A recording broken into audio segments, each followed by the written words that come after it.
Hay un día que no llega con fuegos artificiales. No viene con una iluminación mística, ni con una frase inspiradora escrita en el cielo. No es el día en que todo mejora. Es el día en que algo se rompe. El día que entendiste que no eras quien creías ser, no se parece a un despertar bonito. Se parece más a un silencio incómodo, a una pausa extraña en medio de la vida cotidiana. Estás haciendo lo mismo de siempre, pero algo ya no encaja. La conversación sigue, el trabajo continúa, las rutinas están intactas, pero por dentro hay una grieta. Y aunque al principio intentas ignorarla, esa grieta no vuelve a cerrarse. Ese día no suele empezar con una gran pregunta, sino con una sensación difícil de explicar. Algo así como darte cuenta de que llevas años viviendo una historia que ya no te pertenece, como si el personaje que has interpretado durante tanto tiempo empezara a sentirse ajeno, no falso todavía, pero sí distante, como un traje que te queda, pero que ya no sientes como tuyo. La mayoría de las personas pasan toda su vida sin detenerse ahí. Cuando esa sensación aparece, la tapan, se distraen, se convencen de que es cansancio, estrés, edad, una mala racha, vuelven a correr, vuelven a cumplir, vuelven a ser lo que se espera que sean, y funciona por un tiempo. Pero cuando ese día llega de verdad, cuando no solo lo rozas, sino que lo atraviesas, ya no hay marcha atrás, porque no es un día que te dé respuestas, es un día que te quita certezas. Te das cuenta de que muchas de tus decisiones no nacieron de ti, sino del miedo. Miedo a decepcionar, miedo a quedarte solo, miedo a no encajar, miedo a no ser suficiente. Y ese descubrimiento no te hace sentir poderoso, te deja desnudo. Porque si no eres quien creías ser, entonces, ¿quién eres? Aquí es donde empieza el verdadero conflicto. No el que se ve desde fuera, sino el que ocurre en silencio, el que nadie aplaude, el que no se puede publicar como logro. Porque entender que no eres quien creías ser también implica aceptar que has vivido desde una identidad construida, una identidad útil, funcional, aceptada, pero no auténtica. Desde pequeños nos enseñan a ser algo. Buen hijo, fuerte, responsable, callado, exitoso, correcto, espiritual, inteligente, independiente. Aprendemos rápido qué partes de nosotros son bienvenidas y cuáles no, qué emociones se permiten y cuáles hay que esconder, qué preguntas incomodan y cuáles se aplauden. Y sin darnos cuenta, empezamos a editar nuestra propia experiencia. No lo hacemos porque seamos débiles, lo hacemos porque queremos pertenecer, porque el rechazo duele, porque el abandono duele, porque ser uno mismo sin filtros tiene un costo, y ese costo, durante mucho tiempo, parece demasiado alto. Así se forma el personaje, no de golpe, sino capa por capa, una forma de hablar, una manera de reaccionar, una historia sobre quién eres. Y con el tiempo, esa historia se vuelve tan familiar que la confundes con tu identidad. Dejas de preguntarte si es verdad, simplemente la defiendes, hasta que un día algo falla.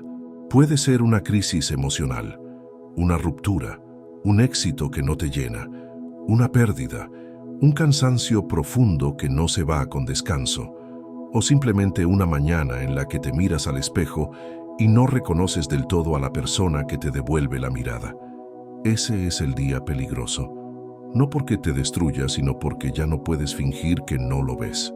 Empiezas a notar contradicciones internas, reacciones que no entiendes, enojos que no parecen proporcionales, tristeza sin causa clara, una sensación constante de estar actuando, incluso cuando estás solo. Y ahí surge una pregunta incómoda. ¿Esto soy yo? ¿O esto es lo que aprendí a ser? Esta pregunta no busca una respuesta inmediata. De hecho, cuando aparece, suele traer más confusión que claridad. Porque cuestionar tu identidad no es como cambiar de opinión sobre algo externo. Es poner en duda el centro desde el que has vivido. Por eso muchas personas retroceden en este punto. Porque seguir implica perder algo. Perder certezas, perder roles, perder la imagen que otros tienen de ti. Y a veces, perder relaciones que solo existían mientras tú encajabas en una versión específica de ti mismo. Pero si estás aquí, si este tema resuena contigo, es probable que ya hayas cruzado ese umbral interno. Aunque no sepas ponerlo en palabras, algo dentro de ti ya entendió que no puedes volver a ser quien eras. No porque ahora seas mejor, sino porque ya no puedes mentirte con la misma facilidad. Y antes de continuar, quiero decirte algo importante. Si este tipo de reflexiones te están ayudando a entenderte, a mirar tu proceso con más claridad y profundidad, te invito a suscribirte al canal. Aquí seguimos explorando estos temas con honestidad, sin fórmulas rápidas y sin disfraces espirituales. Suscribirte es una forma sencilla de acompañar este contenido y de seguir profundizando juntos. Volviendo al proceso, el día que entiendes que no eres quien creías ser, no te convierte automáticamente en alguien auténtico. Ese es uno de los grandes mitos. No es un día de iluminación, es un día de desidentificación. Un día en el que empiezas a separar lo que eres de lo que aprendiste a ser. Y eso duele. Duele darte cuenta de cuántas decisiones tomaste por miedo y no por convicción. Duele ver cuántas veces callaste algo importante para no incomodar. Duele aceptar que muchas de tus metas no nacieron de un deseo profundo, sino de una necesidad de validación. Duele reconocer que incluso tu forma de ser bueno o ser espiritual pudo haber sido una estrategia para sentirte aceptado. Pero este dolor no es un error del proceso, es el proceso, porque solo cuando esa estructura empieza a resquebrajarse, aparece algo nuevo, la posibilidad de escucharte. No la voz automática, no la voz condicionada, no la voz que repite frases aprendidas, sino una voz más silenciosa, más honesta, más incómoda. Esa voz no siempre sabe qué quiere, pero sabe lo que ya no quiere. Y eso, aunque parezca poco, es enorme. Empiezas a notar que ya no puedes sostener ciertas conversaciones, que ciertos ambientes te pesan, que algunas metas que antes te motivaban ahora te dejan vacío. Y no porque hayas fallado, sino porque ya no te representan. Este es el punto donde muchas personas se sienten perdidas. Y es comprensible, porque el viejo mapa ya no sirve, pero el nuevo todavía no existe. Estás en un terreno intermedio. Ya no eres quien creías ser, pero tampoco sabes quién estás siendo. Y aquí es donde empieza el verdadero trabajo interno. No el de reinventarte rápidamente, no el de ponerte una nueva etiqueta, sino el de observarte sin defensas, sin justificarte, sin maquillarte. Aprendes a ver tus reacciones sin excusas, tus patrones sin culpa, tus contradicciones sin castigo. Empiezas a entender que no se trata de eliminar partes de ti, sino de integrarlas, de dejar de huir de lo que también eres. Pero eso ya pertenece al siguiente nivel del proceso. En el próximo bloque, vamos a profundizar en qué ocurre después de ese día. ¿Qué pasa cuando la identidad se rompe? ¿Por qué muchas personas confunden este momento con crisis, depresión o fracaso? ¿Y cómo empezar a reconstruirte sin volver a caer en otro personaje más refinado, más consciente, pero igual de falso? Si este primer bloque ya removió algo dentro de ti, quédate. Esto apenas comienza. Después de ese día, después de entender que no eras quien creías ser, algo cambia de forma irreversible. No es un cambio visible de inmediato. Desde fuera, tu vida puede parecer exactamente igual. Sigues trabajando, sigues hablando con las mismas personas, sigues cumpliendo con tus responsabilidades. Pero por dentro, la forma en que te relacionas contigo mismo ya no es la misma. Antes la identidad funcionaba como un refugio. Sabías quién eras, o al menos creías saberlo. Tenías una narrativa clara. Yo soy así, esto es lo mío, esto no. Esa claridad, aunque fuera construida, daba estabilidad. Ahora no. Ahora hay preguntas. Y las preguntas, cuando son reales, incomodan más que cualquier respuesta equivocada. Empiezas a notar algo extraño. Ya no puedes reaccionar en automático con la misma facilidad. Antes, ciertas situaciones activaban respuestas conocidas. Te enojabas de una forma específica, te callabas de una forma específica, complacías de una forma específica. Era casi mecánico. Ahora, ese automatismo se interrumpe. Aparece un pequeño espacio entre el estímulo y la respuesta, y en ese espacio aparece la conciencia. Ese espacio es incómodo, porque te obliga a verte, te obliga a notar cuándo estás reaccionando desde el miedo, cuándo desde la costumbre, cuándo desde la necesidad de control, y también te obliga a aceptar que muchas de esas reacciones no encajan con la imagen que tenías de ti mismo. Aquí es donde muchas personas se asustan, porque al romperse la identidad, también se rompe la narrativa de yo soy buena persona, yo soy fuerte, yo soy consciente. No porque no haya verdad en eso, sino porque ya no puedes sostenerlo como una etiqueta rígida. Empiezas a ver tus sombras, y no como conceptos espirituales bonitos, sino como partes reales de ti que has evitado mirar. Te das cuenta de que puedes ser consciente y egoísta al mismo tiempo, amoroso y manipulador, espiritual y evasivo, fuerte y profundamente inseguro. Y esa contradicción interna no se resuelve eligiendo un lado, se resuelve aceptando que ambos existen. Este es el punto donde muchas personas buscan desesperadamente una nueva identidad, algo que les devuelva seguridad, un nuevo rol más refinado, más elevado, más aceptable. El problema es que, si no hay honestidad, esa nueva identidad se convierte en otra máscara. Algunos se refugian en la espiritualidad. Empiezan a hablar de conciencia, de energía, de despertar, pero lo hacen para no sentir, para no confrontar, para no reconocer heridas que siguen abiertas. Otros se refugian en el desarrollo personal extremo, en la productividad, en la autoexigencia constante. Y otros simplemente se endurecen, se vuelven cínicos, se desconectan emocionalmente y lo llaman madurez. Pero ninguno de esos caminos resuelve el vacío que aparece cuando la identidad se cae, porque ese vacío no pide ser llenado rápidamente, pide ser atravesado. Y atravesarlo implica quedarte contigo cuando ya no tienes un personaje que te sostenga. Empiezas a notar algo más. La soledad cambia de forma. No es necesariamente que te quedes solo físicamente, aunque a veces también ocurre. Es una soledad interna, la sensación de que nadie puede vivir este proceso por ti, que no hay atajos, que no hay frases que lo resuelvan, que no hay mentor, libro o video que pueda hacerlo en tu lugar. Esto no significa que estés roto, significa que estás despierto a un nivel más profundo, un nivel donde ya no puedes usar distracciones para evitarte. Aquí aparece otro fenómeno importante, la incomodidad con la incoherencia externa. Empiezas a notar cuando dices algo que no sientes, cuando aceptas algo que no quieres, cuando sonríes por compromiso, y cada una de esas pequeñas incoherencias empieza a pesarte más de lo normal. Antes podías ignorarlas, ahora no.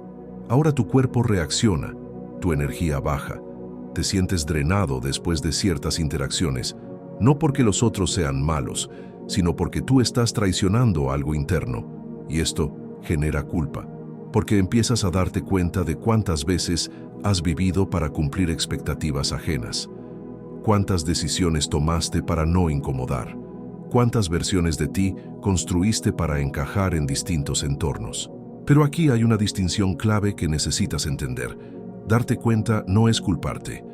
Darte cuenta es recuperar poder, porque mientras no eras consciente, repetías patrones sin opción. Ahora, aunque duela, tienes elección. El problema es que elegir conscientemente tiene un costo. Ya no puedes decir soy así como excusa. Ya no puedes esconderte detrás de la ignorancia. Ahora sabes cuándo te estás mintiendo, y eso cambia las reglas del juego. Empiezas a sentir una tensión constante entre lo que sabes y lo que haces, entre lo que intuyes y lo que te atreves a vivir. Esa tensión no es un error, es la fricción natural entre la vieja estructura y la nueva conciencia. Muchas personas interpretan este estado como retroceso, como si algo estuviera saliendo mal. Antes estaba más tranquilo, dicen. Antes no pensaba tanto. Y es verdad, antes no pensabas tanto porque no veías tanto. La tranquilidad de antes muchas veces era anestesia. La conciencia no siempre trae paz inmediata. Al principio trae claridad, Y la claridad duele cuando lo que ves no coincide con cómo estás viviendo. Aquí aparece una pregunta inevitable. Si no soy quien creía ser, ¿qué hago ahora? Y esta pregunta no se responde con una decisión rápida. No se responde cambiando de trabajo, de relación o de ciudad, aunque a veces esos cambios suceden. Se responde con algo más sutil y más difícil. Presencia. Empiezas a observarte en tiempo real, a notar cuándo actúas desde el miedo y cuándo desde la honestidad. Cuándo dices sí por deseo y cuándo por obligación. Cuándo te acercas y cuándo te escondes. Este proceso no es lineal. Hay días de mucha lucidez y días de confusión total. Días en los que sientes que estás avanzando y días en los que parece que todo retrocede. Pero en realidad no estás retrocediendo. Estás integrando. Integrar no es eliminar lo que no te gusta de ti. Es dejar de pelear con ello. Es entender de dónde viene, qué necesidad intenta cubrir, qué herida protege. Aquí es donde el concepto de despertar se vuelve real y no romántico. Porque despertar no es sentirte bien todo el tiempo. Es dejar de vivir dormido frente a tus propias dinámicas internas. Y cuanto más despierto estás, menos toleras el autoengaño, menos toleras relaciones basadas en máscaras, menos toleras metas que no resuenan contigo. Y eso, inevitablemente, trae cambios. Algunos cambios son externos, otros son internos y silenciosos. Empiezas a hablar distinto, a poner límites sin necesidad de explicarte tanto, a elegir con más cuidado dónde pones tu energía, a aceptar que no todo el mundo va a entenderte y que eso está bien. Pero también aparece el miedo a equivocarte sin la guía de una identidad clara, el miedo a quedarte solo, el miedo a perder lo que has construido. Y ese miedo no se vence ignorándolo, se atraviesa reconociéndolo. Porque aquí hay una verdad importante. No estás perdiendo tu identidad, estás recuperando tu capacidad de ser. Estás dejando de ser una idea fija para convertirte en un proceso vivo. Y eso asusta, porque un proceso no se puede controlar del todo, no se puede encasillar, no se puede definir con una frase. En el próximo bloque vamos a cerrar este recorrido. Vamos a hablar de qué ocurre cuando dejas de buscar quién deberías ser y empiezas a vivir desde una conciencia más integrada. ¿Cómo se ve la vida después de atravesar esta ruptura interna? ¿Y por qué el día que entendiste que no eras quien creías ser no fue una pérdida, sino el verdadero comienzo? Seguimos.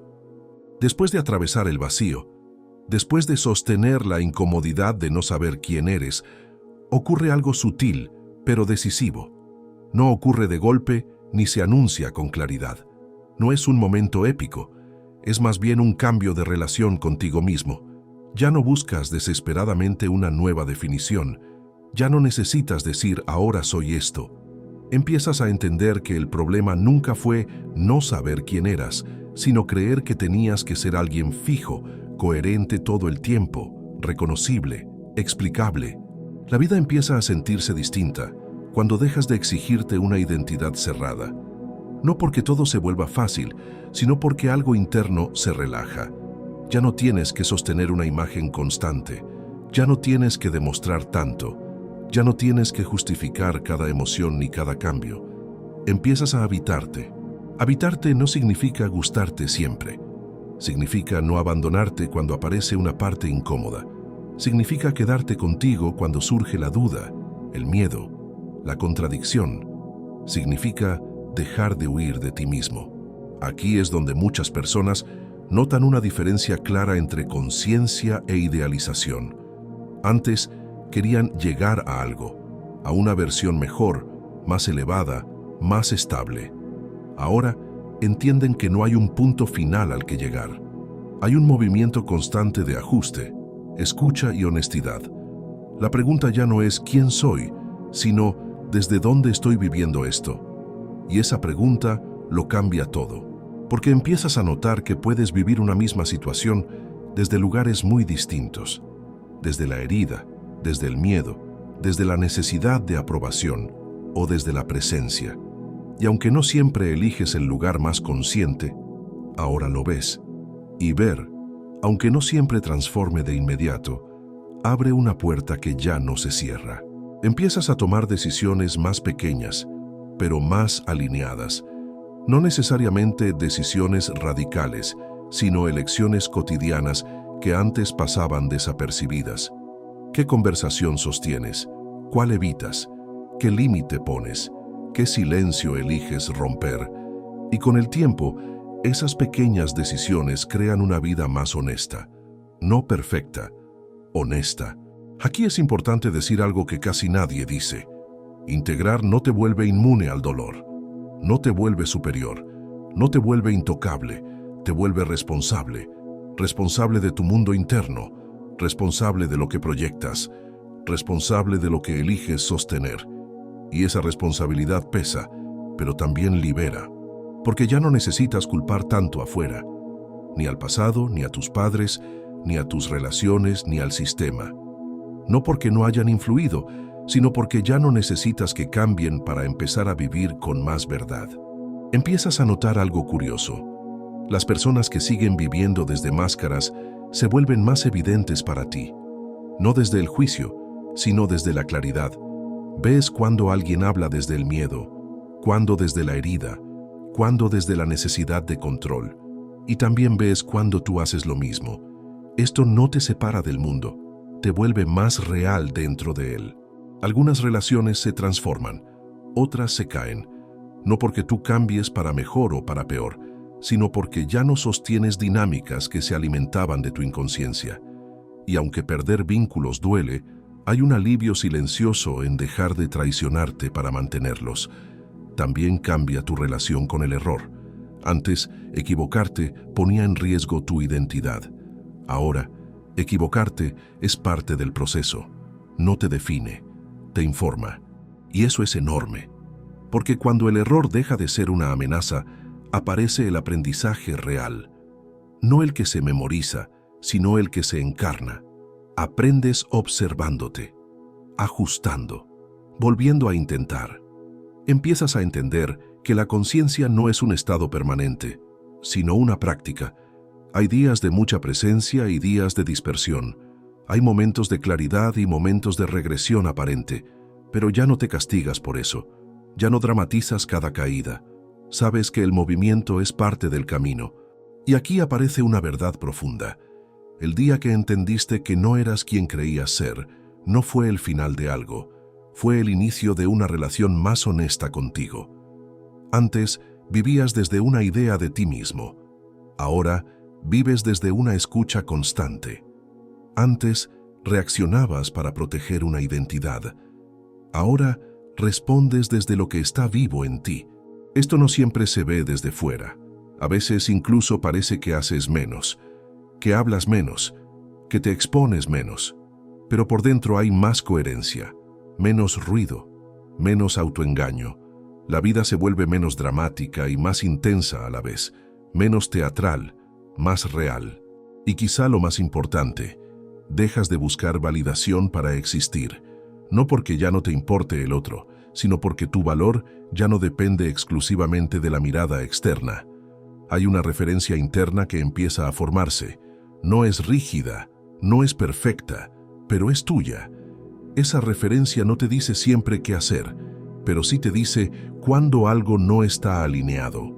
Y aprender a escucharla se convierte en uno de los actos más importantes de tu vida. Porque vivir desde esa escucha no te promete felicidad constante, te promete verdad. Y la verdad, aunque a veces incomode, te devuelve algo esencial: presencia. Presencia para sentir lo que sientes sin huir. Presencia para decir lo que importa. Presencia para quedarte cuando antes te ibas. El día que entendiste que no eras quien creías ser, fue el día que dejó de importarte tanto parecer alguien y empezó a importarte ser honesto contigo. Y eso es despertar de verdad. No como un evento, sino como una forma distinta de habitarte. Si llegaste hasta aquí, no es casualidad. Algo en ti ya está caminando este proceso, y aunque no siempre sea claro, aunque a veces sea incómodo, hay algo que ya no se apaga: la conciencia de que tu vida merece ser vivida desde un lugar más auténtico, no desde una identidad aprendida, sino desde una presencia elegida. Y ese es quizás el acto más profundo de libertad que una persona puede hacer consigo misma.